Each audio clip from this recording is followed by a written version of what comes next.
Good morning, good afternoon, everyone. Thank you so much for joining us. We're excited here today. We've got some great panelists and a very interesting topic, a lot of interest in the topic on scaling consumer research with synthetic consumers.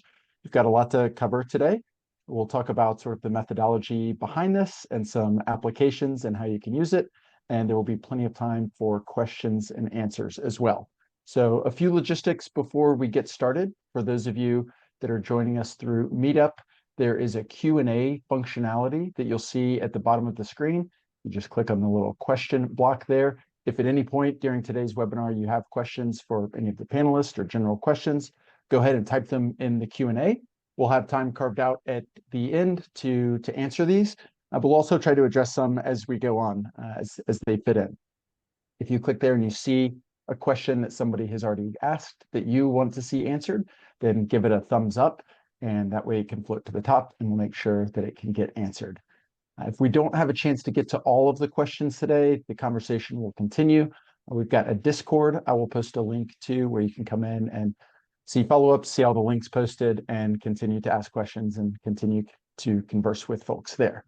So I will share that link, and at the conclusion of the webinar, we'll also share the recording out to everyone that attended. So there's no need to frantically take notes throughout. You can just listen in and know that you'll have access to everything afterwards. My name is Evan Wimpy. I'll be your host and moderator. I will mostly step aside for the brilliant panelists that we've had joining us today. We've got Dr. Thomas Wicke, who's an author of PyMC and the co-founder of PyMC Labs, who is behind the research here that we'll be discussing today. We've got Dr. Nina Rismal, who is a senior researcher here at PyMC Labs and will be showcasing some of the cool applications, and Dr. Ulf Aslak, who's going to be talking us through the methodology and what it means and how you may be able to use it for yourselves. So in just a moment, I will pass it off to the panelist here, but just to set the stage and quickly answer a question. If you've registered, there was a question that already came up. If you've registered for the webinar, then yes, it will be emailed to you. If you're joining us on LinkedIn Live, then that LinkedIn post will just have the recording available for all of eternity, as long as LinkedIn exists, which I suspect is pretty safe to be a long time. Just briefly before I pass it off to Ulf to learn how this works, we'll say that I feel like I think I was a pretty early adopter to ChatGPT when LLMs came on the space, and thinking about all the things they can do. They can answer whatever question you like. They can pretend to be whoever you'd like. So they can pretend to be consumers and you can poll them just like you would do research and ask survey questions to your consumers.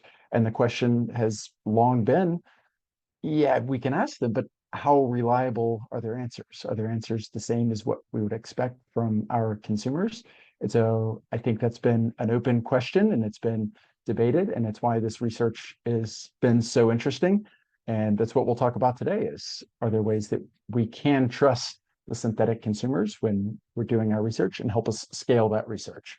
So one last plug for the Q&A at the bottom. Please feel free to drop questions in whenever you have them. And with that, Ulf, I'll pass it to you.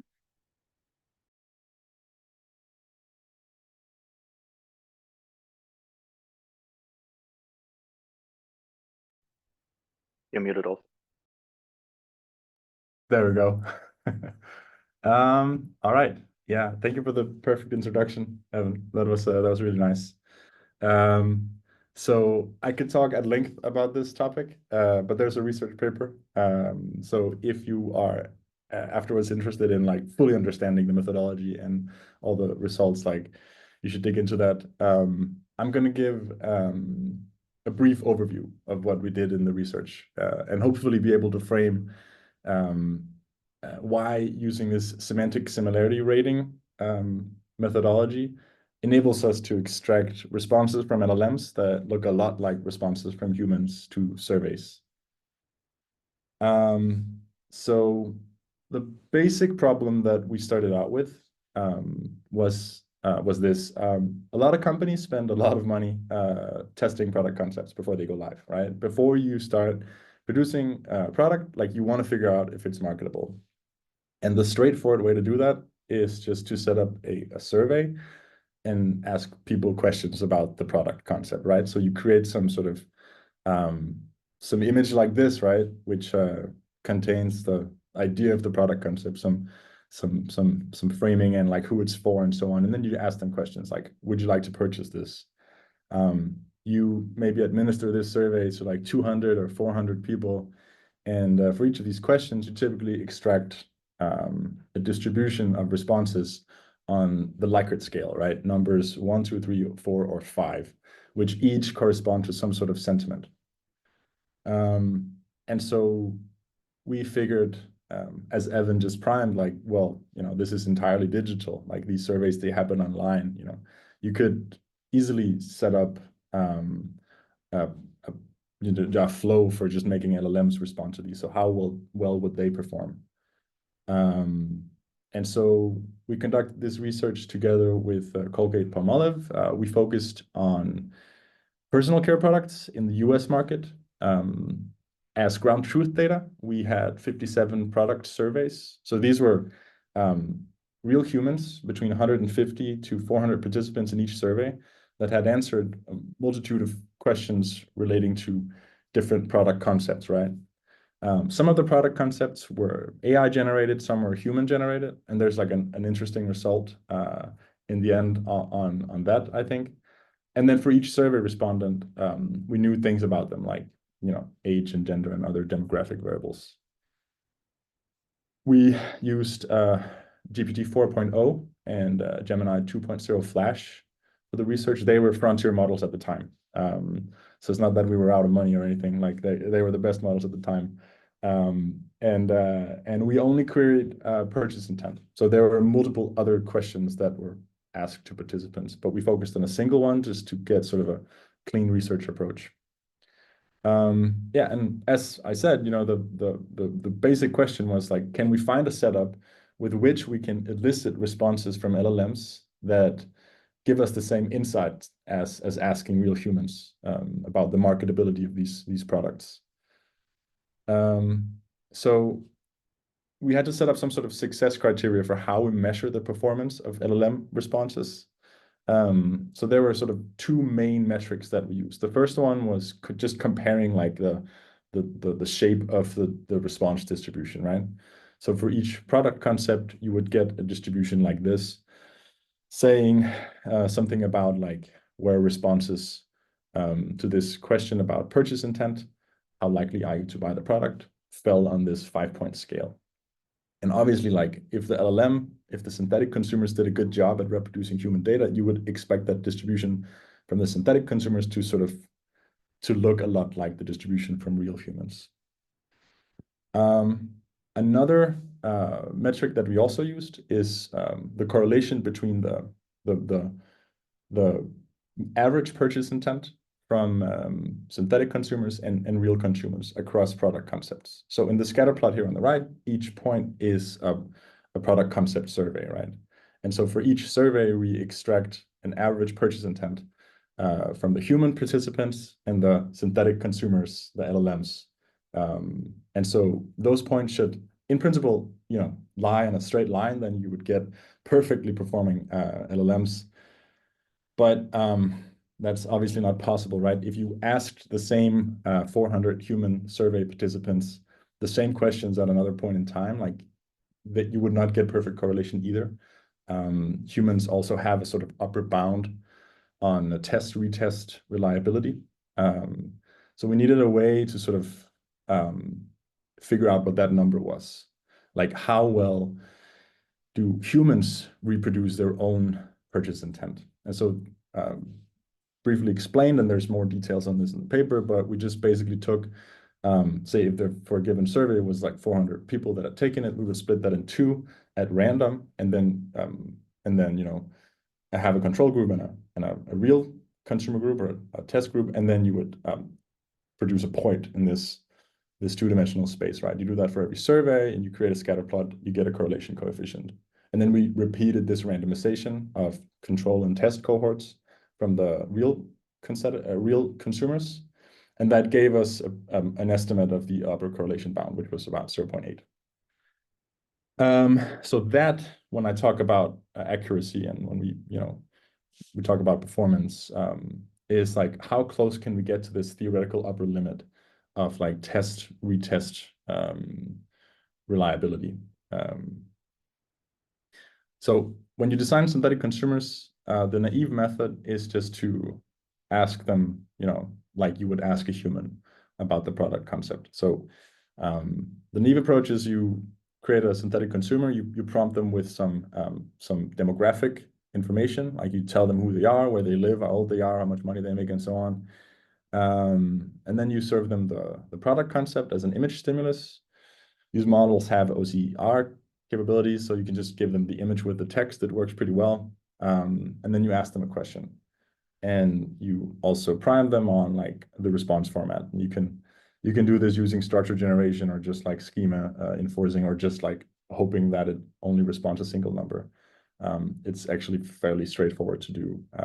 And then you elicit a number like this, right?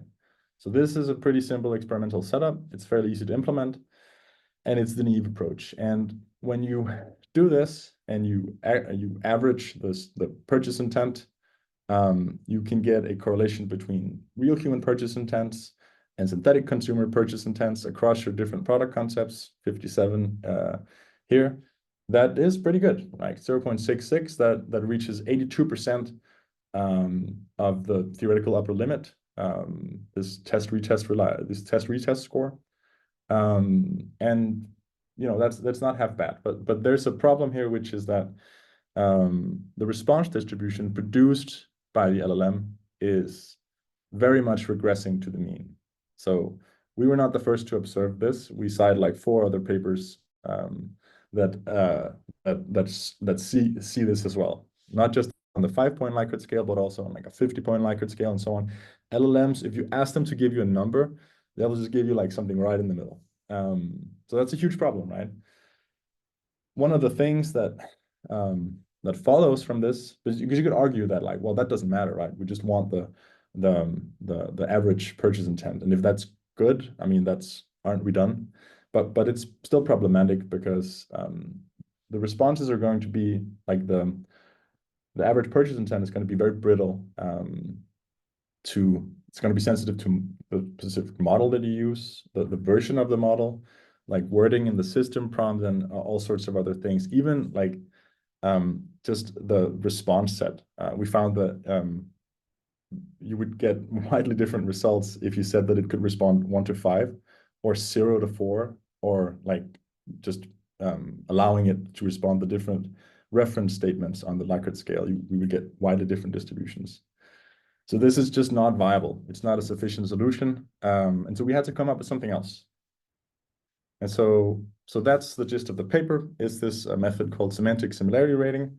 I want to like give a huge shout out to Ben Meyer, who basically, I think he was the first one to conceive of this. Like obviously we were multiple people working on this, but he definitely pioneered this approach. So thank you, Ben. And that works in this following way. It's the same basic setup, except instead of asking the LLM to give you a number, you ask it to give you a brief textual response, right? What do you think about this product? How likely are you to purchase it? And it's going to say something like, I'm somewhat interested. If it works well and isn't too expensive, I might give it a try. Then we need to represent this numerically. And we retrieve an embedding vector for this statement. That's a direction in this high-dimensional embedding space. And then the rest of the method is assigning reference statements to each step on the Likert scale, like this. And so the first step would be, it's unlikely that I buy it. That's 1. That points in a certain direction in embedding space. And so you continue down the line like this. And then all you really have to do is to assess the similarity between your synthetic response embedding vector and the reference response embedding vectors, right? So the difference or the similarity between 1 and the response is small, right? They point in very different directions. 2 and the response is a bit higher. 3 is better. 4 is very close, and 5 is a bit further away. And then you just normalize this distribution so that it sums to 1, and you have a probability distribution. And that is your answer. And that's also a key point in understanding how this works. When you ask a human to give you a number from 1 to 5 relating to a question, Like they're going to give you one number from 1 to 5, and maybe that's exactly what you want. However, when you aggregate over a population, it doesn't really matter if the survey respondent gave you just a number or a probability distribution, because when you sum all these up, you get a probability distribution anyway. So we're pretty happy with the response that from the LLM that just is a probability distribution like this. But it's important to understand that that's what you get, right? And then you can obviously like sample from this with, temperature. You could apply an exponent between, say, 0.5 and 1 to each of these values and then renormalize. So sort of to simulate the temperature. And so you can do all sorts of things on top of this probability distribution of responses. But it's important to note that SSR returns a probability distribution on your scale. So looking at some results, the correlations we get here are higher than with direct elicitation. It's not 1, right? It's also not above 0.8 because that's a theoretical max of the test-retest reliability. But it's pretty close. It reaches 90% of the test-retest correlation. So that's when we talk about performance, that 90% is this like the proximity to the upper limit of correlation with the real data. But more importantly, these probability distributions, when you look at the response distributions for individual surveys here, each probability distribution here corresponds to an individual survey. You see that there's just like a much better correspondence. They simply just have a high similarity, 0.88 KS distance or inverse KS distance, which is much better than what we got with direct elicitation. So that's we were very happy when we first looked at this chart. There's a bunch of other results here, and the paper has like a huge appendix. So if you want to look into like, I recommend looking at like some of the different other like metrics and so on. But I'm not going to go into detail with that here. That would take too long. Instead, I'm going to highlight a few of the other results that we extracted, which are super cool. One of them is demography. So when you take the real survey data that was created by humans, and you look at how people at different income levels respond, then you see there's a pattern, right? Like lower income level have a lower purchase intent, and higher income level people have a higher purchase intent. People that responded null did not want to answer to this question. So maybe they are also in the high bracket. It's fairly trivial for an LLM to reproduce this, I would say. Like, I mean, that's a trivial pattern, right? Like people that make more money just buy more stuff. Like there's nothing fancy here, but we were very happy to see that it was reproduced by the LLMs anyway. But then when you go to things like age, for example, like that to me is non-trivial. Like if I had to guess this curve, I'm not sure I would have gotten it right. So apparently there's like this concave or sort of like non-linear relationship between age and purchase intent, where people in their 30s, they buy the most stuff. And LLMs have more or less picked this up. 4.0 better than Gemini 2.0 Flash, but still, right? So this was very surprising and very interesting. Also, the pricing segment of the product concept was also very nicely reproduced. I mean, the ranking here is reproduced. The numbers on the y-axis don't exactly match up, but you see the sort of ranking does. And then finally, as I was teasing in the intro, humans don't like AI-generated product concepts as much as they like real-generated product concepts, which resonates with me because every time I see something that's AI, I immediately go like, ugh, right? Especially if it's like trying to not be. AI thinks the same. I personally love this result. Synthetic consumers also prefer, like they rate, products that were authentically generated with a higher purchase intent than they do products that were AI generated.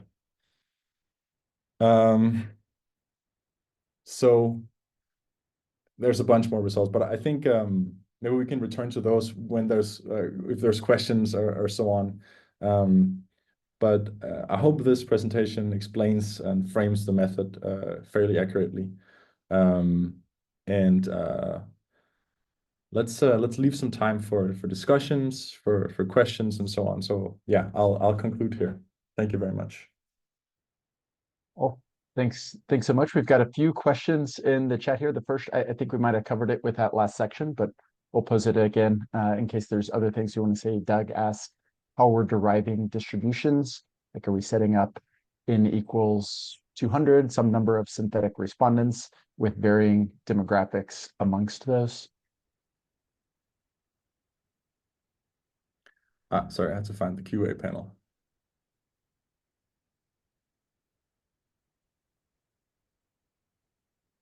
Yes, correct. So actually to Doug Finley, we are reproducing the real consumers one-to-one in the system prompt. So we're basically setting up synthetic consumers that have the same demographic attributes as what was recorded from the real consumers within each survey pertaining to a product concept. And so if there were 400 people that took a given survey, like we make 400 synthetic consumers with matching demographic profiles. Yeah. Very cool. And then I'll just read out the other one so everyone's got it, but if you can answer here. So the distributions have very similar shape, it seemed like, for the different surveys. And I don't know if we want to get the slide back up, the matrix of all the answers there.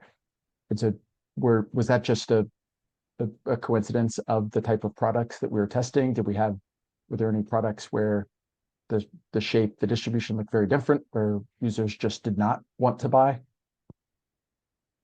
I think maybe I should just go back to the presentation, because then I can shuffle between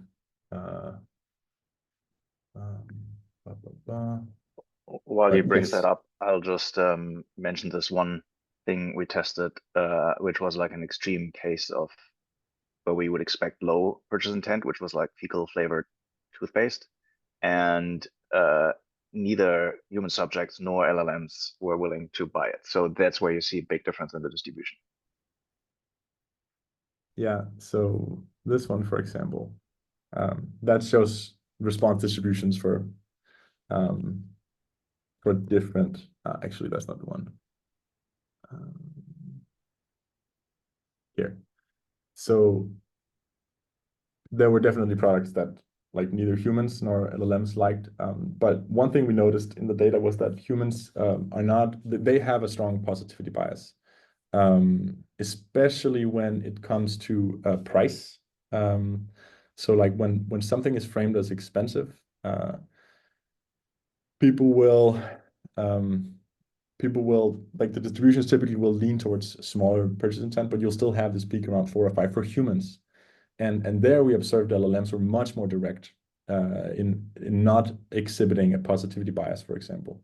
So they would provide very direct responses like this, just saying that it was expensive. This looks expensive for what it is.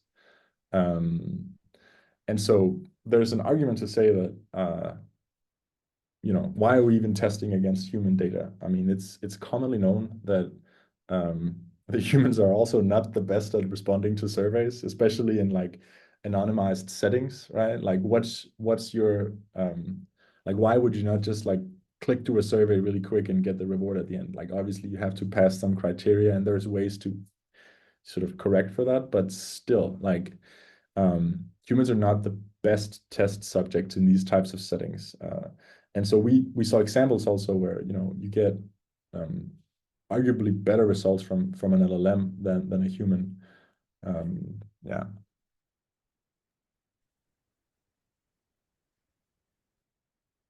So, thanks, Bigilf. We've got another question. This is from an anonymous attendee. I'll read it here, but also if you want to pull it up there.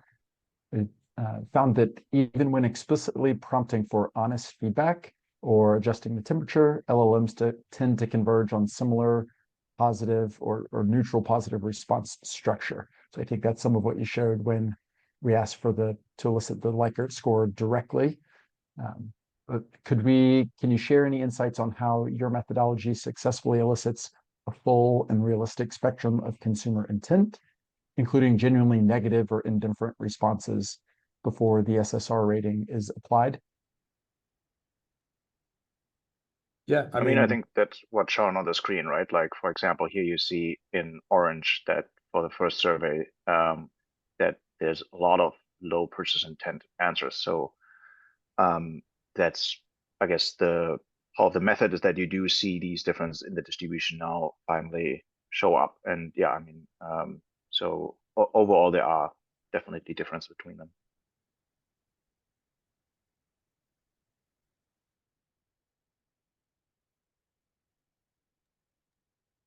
Yeah, definitely. And I think this may have been covered with the previous demographic answer, but there's a question for Ba. Have you tried to simulate different customer segments and their behavior? Yeah, absolutely. And I mean, that partially is also what we observed here, right? Where,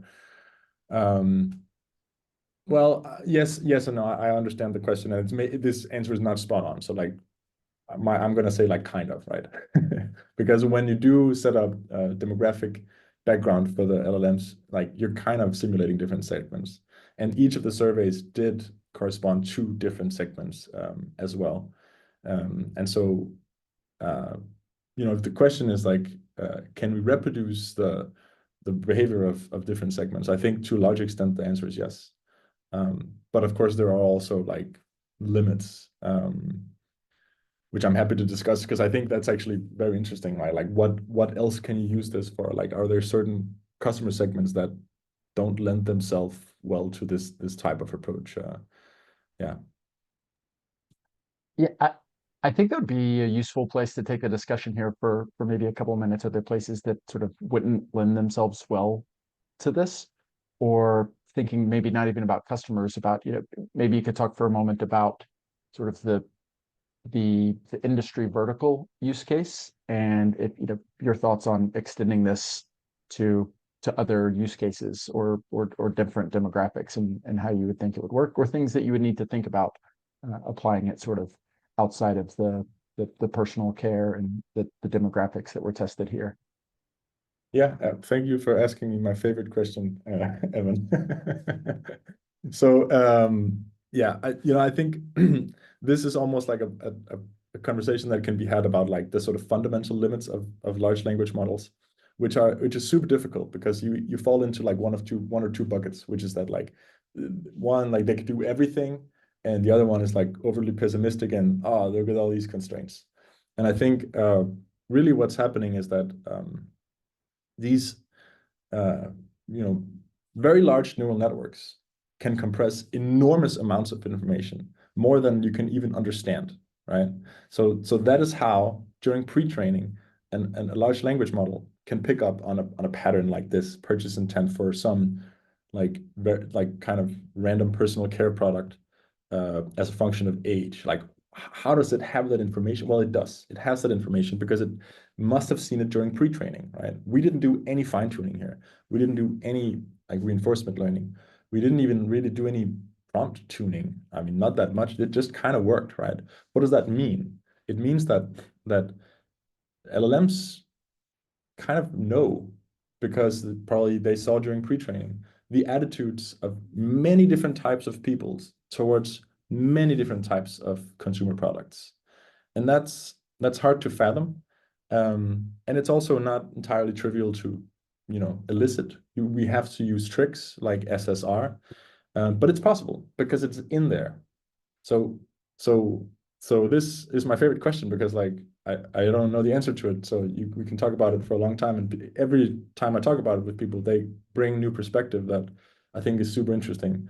But I would say that like, if you know your domain well enough to say something about whether it's likely that information is out there on the internet, in blog posts, in social media, in books, whatever, like an LLM might have consumed, Reddit, that could inform like the attitudes of your consumer group, whatever you're concerned about, towards your product. Then it's probably going to work. I think this is most likely going to work for like all types of mass market products that like most people consume. I think that's very likely. I don't think it's going to work for super niche things that like that there aren't much information about there, about out there. So like I struggle to come up with good examples, but I keep thinking about things like, industrial equipment, stuff like that. I think B2B could be maybe more challenging, right? Because do businesses talk about what they want to buy and why, So once you start applying this to more niche domains, you really have to think carefully about its feasibility, simply based on the principle, like during pre-training, could an LLM have picked up on this information? But yeah, I mean, now we're talking about consumer products and product testing. But I mean, this is equally applicable to modeling any type of persona in any type of setting, right? So another thing that comes up is, using this to model user bases, right? Like what would your users think about new features in your app? And also obviously ad creative, right? Like how would people react to different types of ad creative? So yeah, this is a long discussion, but I think that's super interesting. Like where can this go? Yeah, very, very useful thoughts there. Oh, thanks. And always speak eloquently here. And I'll also tease in just a few minutes, Nina will share a quick demo about sort of potential use cases there. But we've got a few more questions here in the chat. We'll try to touch on that are timely here. Ryan asks, and this is pretty interesting, could you do something for demand modeling here for price sensitivity testing? Like if you were able to reliably rerun the purchase intent at multiple price points, if you're 10, 20, 30, $40, then are you able to use that to generate a demand curve? I think short answer, yes. Oh, go ahead, Nina, maybe you want to take this one? Maybe I can speak to this because we've actually worked with 2 clients on exactly that use case. One from the beverage industry and one from feminine care. And both companies were in the process of new product development. So the synthetic consumers basically gave them the opportunity to take into account the pricing decision already very early in the product development cycle. So whereas traditionally, what happens in the product development, you would have an idea, you would indeed do a survey like those that Ulf showed, but then more or less before the product would be launched, only then like the pricing team would come in and kind of try and determine the right price. But that might actually be too late, and maybe already the wrong decision has been made for this product to be launched in the first place. So that's why with these 2 companies, we did those demand curve recreation already very early on. And as it was implied in the question from the audience, it's actually pretty straightforward with synthetic consumers because you just rerun the same question then multiple times. So you have a product description where the price is stated as this drink costs $2.50. And then you ask the consumer with from 1 to 5, or for a text response with what likelihood they would buy that, and you rerun that on different prices, and then you recreate the demand curve. And not only we did that, we also then took the information from the demand curve to determine like the optimal price for like the market that you would actually obtain with that price. So yeah, basically synthetic consumers open up very many options for how and when you can do market research as a company.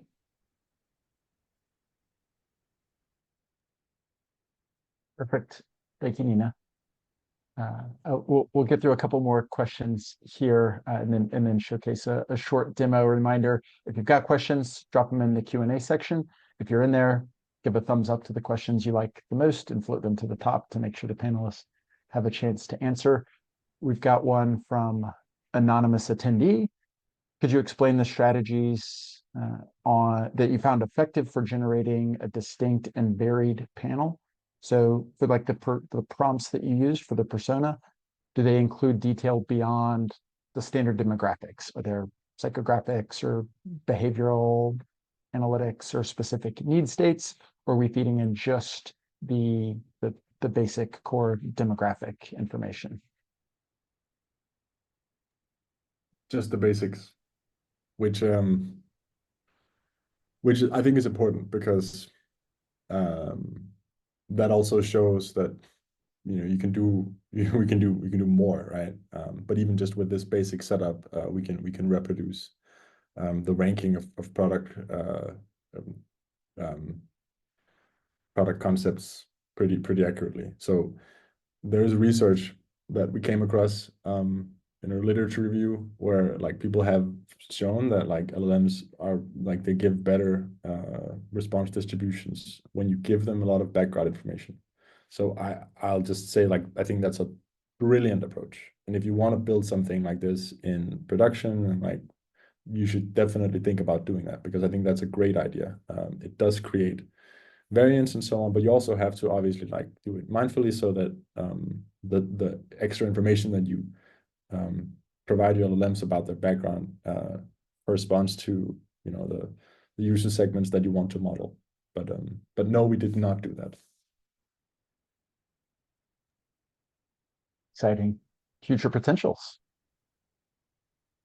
Awesome. Okay, here's this one. This one feels deep.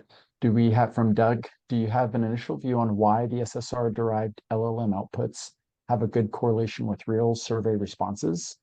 So is it fair to say that the NLP, that the neural models are doing a decent job of doing what our brains do when we're asked to provide a Likert rating?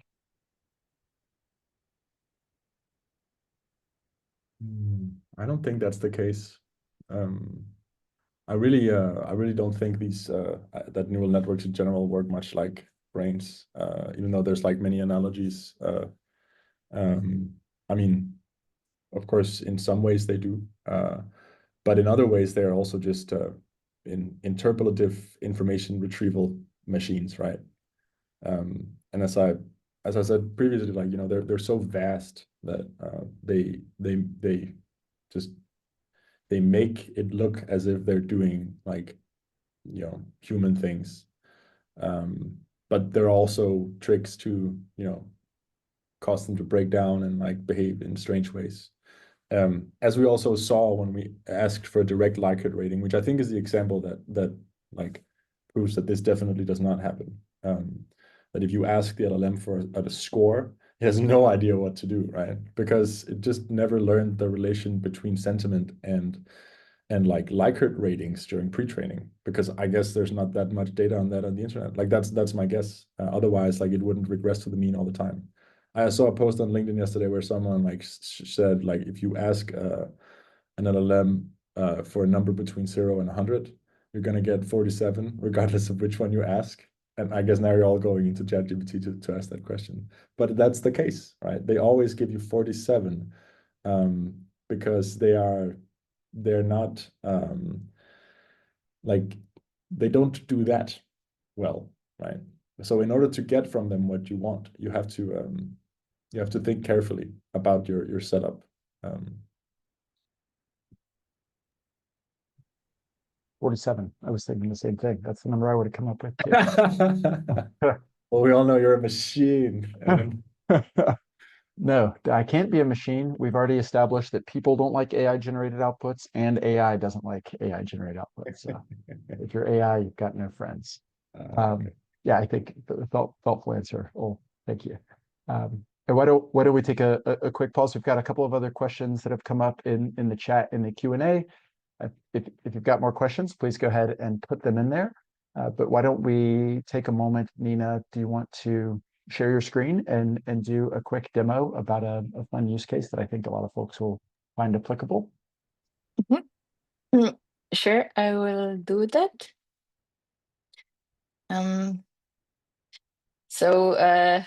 Not surprisingly, at Labs, we decided to productionize the method in the domain we know very well, which is marketing. And we built an app that allows companies to do what is called A/B testing of creatives.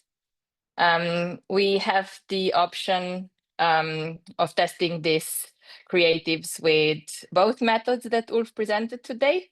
The naive method, which might be good enough if you want to do many tests or if you're a startup. Or then we also will soon be launching the testing that uses the SSR method. And the way it works is pretty straightforward. So imagine you're, I don't know, an energy drink startup, and you're thinking whether you should kind of go with a more traditional energy drink or something slightly more innovative, for example, by focusing on like vitality. It seems to be like in now. So let's say this is a pink drink.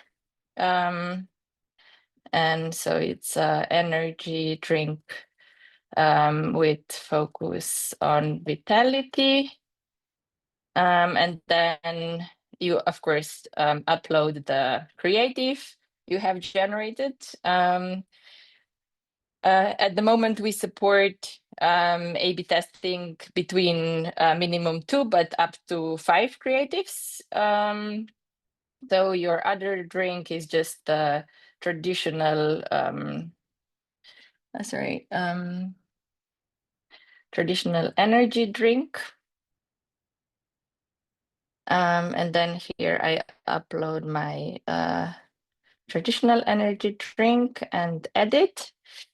And then you're here in this section, you can choose your target demographics. And you can do that by either choosing one of the preset profiles, or you can also filter it through custom filters, which at the moment are demographic only, but we are also in the process of adding more behavioral and psychographic variables. And the way we are weighting this panel is by using publicly available data for the US population. So at the moment, you can test those, your app creatives against the US market, and we are guaranteeing that the synthetic panels that we will be generating are representative of the US population. So let's say for my energy drink startup, I want to target the Gen Z population. And then here I have the options of choosing the panel size. So for the demo purposes, I choose the smallest panel, and then I click run panel. Also, I want to say that this is a prototype. We've actually deployed this internally today.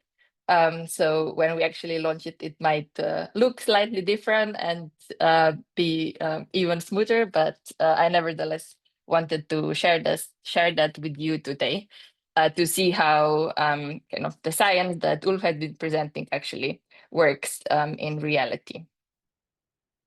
And maybe Evan, now could be a good time to ask another quick question while our synthetic consumers are working. Yep. They're busy. They're still much faster than the human consumers taking these surveys.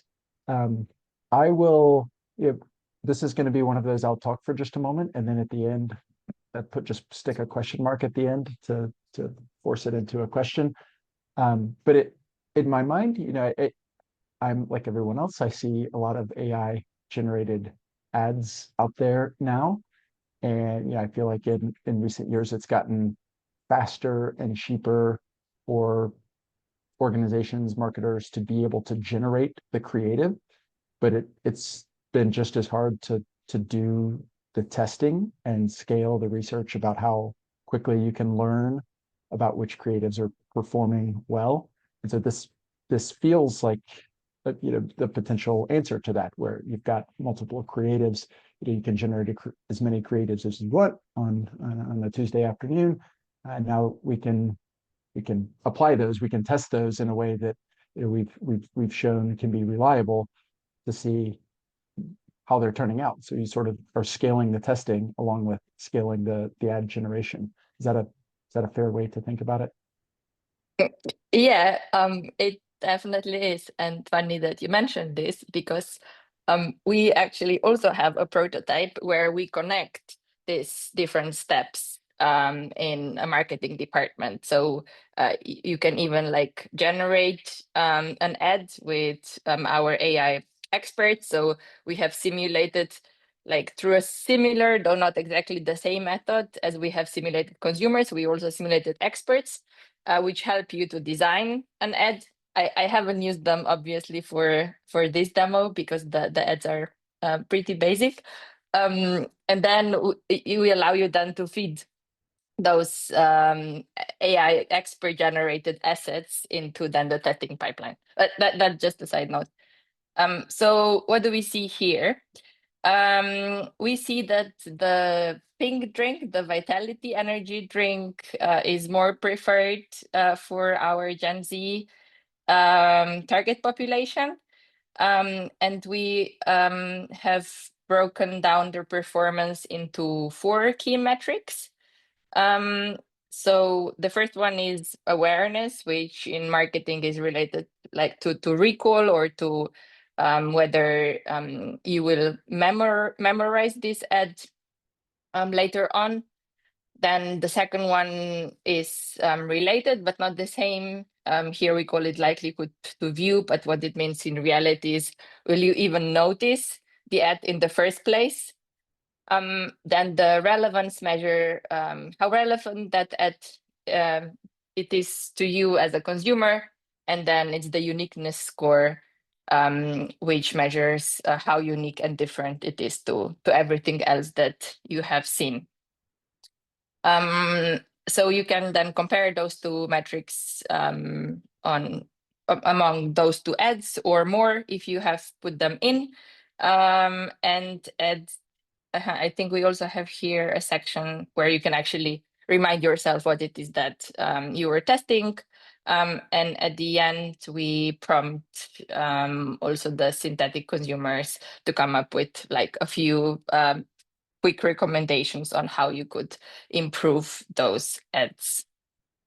Yeah, so that's a quick demo from my side, and I will stop sharing the screen.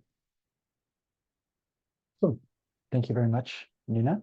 We've got about 10 minutes left in the webinar. Happy to stay on and take questions as long as folks have questions. There's a broad question. It'd be great to hear any one of the panelists' thoughts on this. From Barnaby, he asks, what advice would you give to others that are looking to adopt this technique?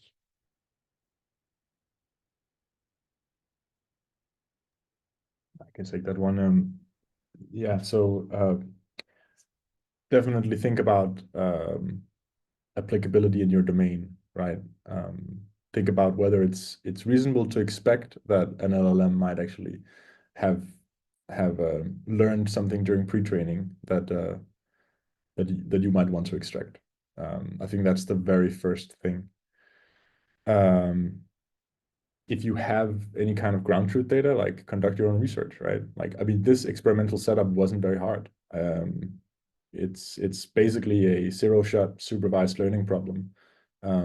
You're trying to predict a vector of values without using any fine tuning, any sort of model training beyond pre-training. So that is also a meaningful thing to try. I think we'll see a lot of applications that use synthetic people to simulate things in various ways in the future. I think it would be very weird if we didn't, because like over the past month, I've just been in contact with so many people that have like told me about their startup where they're doing this, or our post on Twitter where we published the paper, publicized the paper like had many people linking their own like startups and so on, like doing something like this. Yeah, so my advice is really just like think hard about if you're doing it right, because it's easy to set this up, right? It's easy to set up a synthetic consumer and elicit a response, generate a distribution, give it to your clients, and like tell them, you know, this is the marketability of your product. But if you really want to do this right, you know, you have to start from first principles. Yeah, that's my very vague, broad, best advice. Thoughtful, I think, Ulf, and well taken. Now pause a moment if Thomas or Nina has anything that they would give as advice. I mean, I think you should come and talk to us about your specific use case, and then we'll be able to give you a more informative answer about what you should think about. Perfect. Yes, you should. Awesome. A couple of other questions popped up here with a creative example. Nina, would you be able to create a sort of A/B testing environment? Would you be able to ensure proper randomization based on the selected audience? I can start answer this question, but I think the scientists in the room might be better placed to do it. But as I mentioned, our the way we weight the panel uses like publicly available data sets. So if I say we are focusing here on the I don't know, married population, then we are able to prompt the consumers in this way. Or if I want to have a panel that is representative, as in the demo of the Gen Z population, then I will only prompt them like with the demographic attributes that are correct for the Gen Z population. But again, maybe Thomas and Ulf, you should jump in and answer the question better.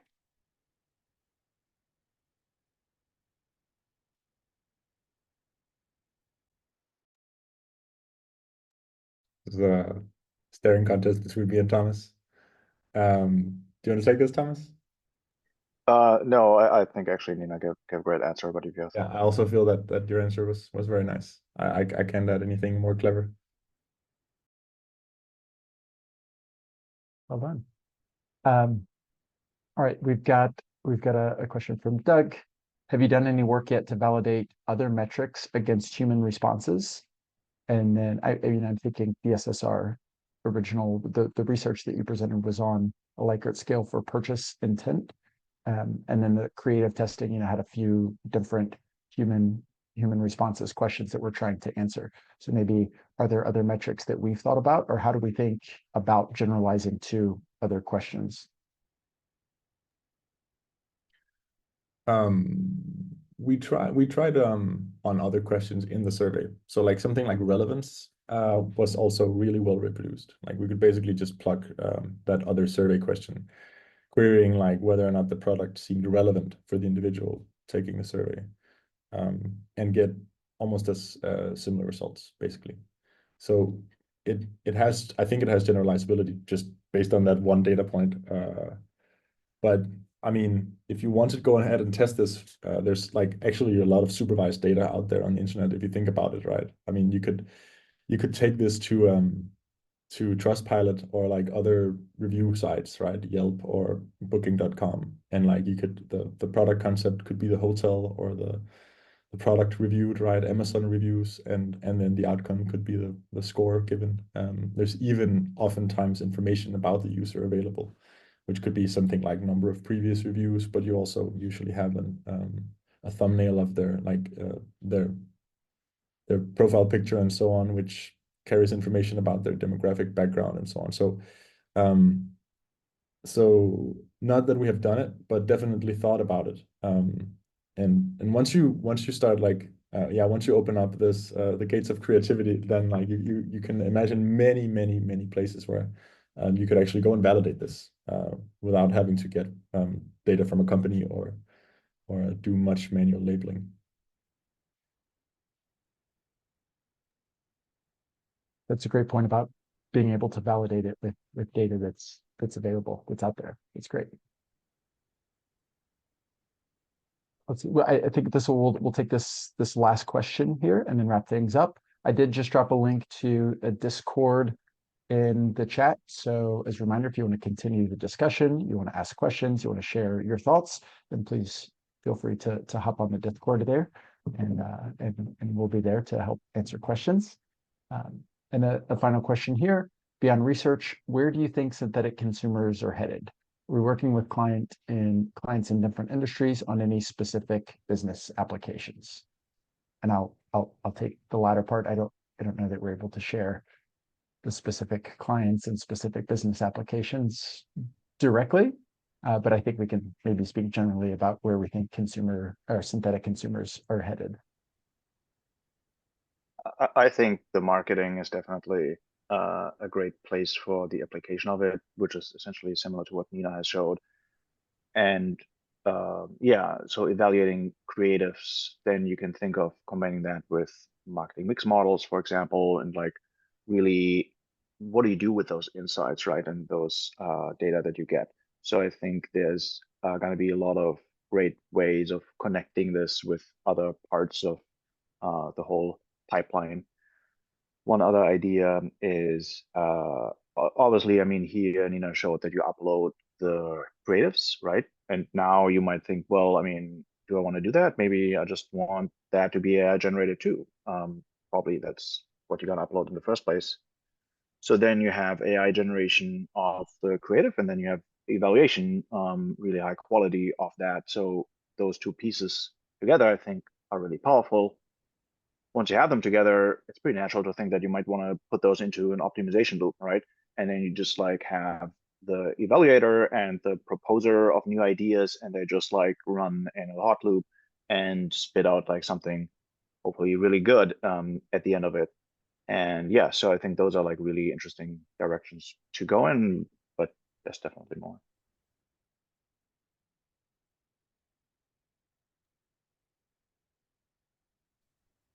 Wolf or Nina, anything to add? 2 minutes left. No, I mean, I think once, yeah, to second Thomas' points, like once something like creative testing using LLMs is commoditized in a way that makes it easier and faster than A/B testing on, Facebook ads or Google ads or whatever, like that will be exploited, right? Because people will want to save money on ad creative and like testing. So that's one thing. Maybe these things will even be integrated in ad platforms. I don't think that's very unlikely, actually, given like, I mean, the business models of these advertisement companies, right? Facebook, Google, and so on. It's quite likely that your ad will be, and I think to some extent already, like Facebook are doing like AI optimization of ads. At least saw some people complain about like their ad getting like ad creative changing overnight and suddenly looking very AI generated.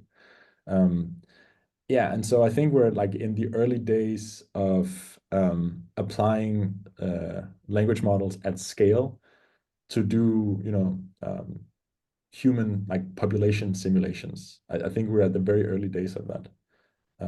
Because once you start thinking like orders of magnitude higher in terms of scale, like instead of 100 LLMs, you think like thousands of LLMs, like, each one instantiated with like a very, very different demographic profile and an elaborate system prompt explaining them like exactly what they think about different things. And maybe that information even comes from like real humans and so on. Like, I mean, the limits are not technological at this point. So yeah, I'm personally very excited to see where this is going.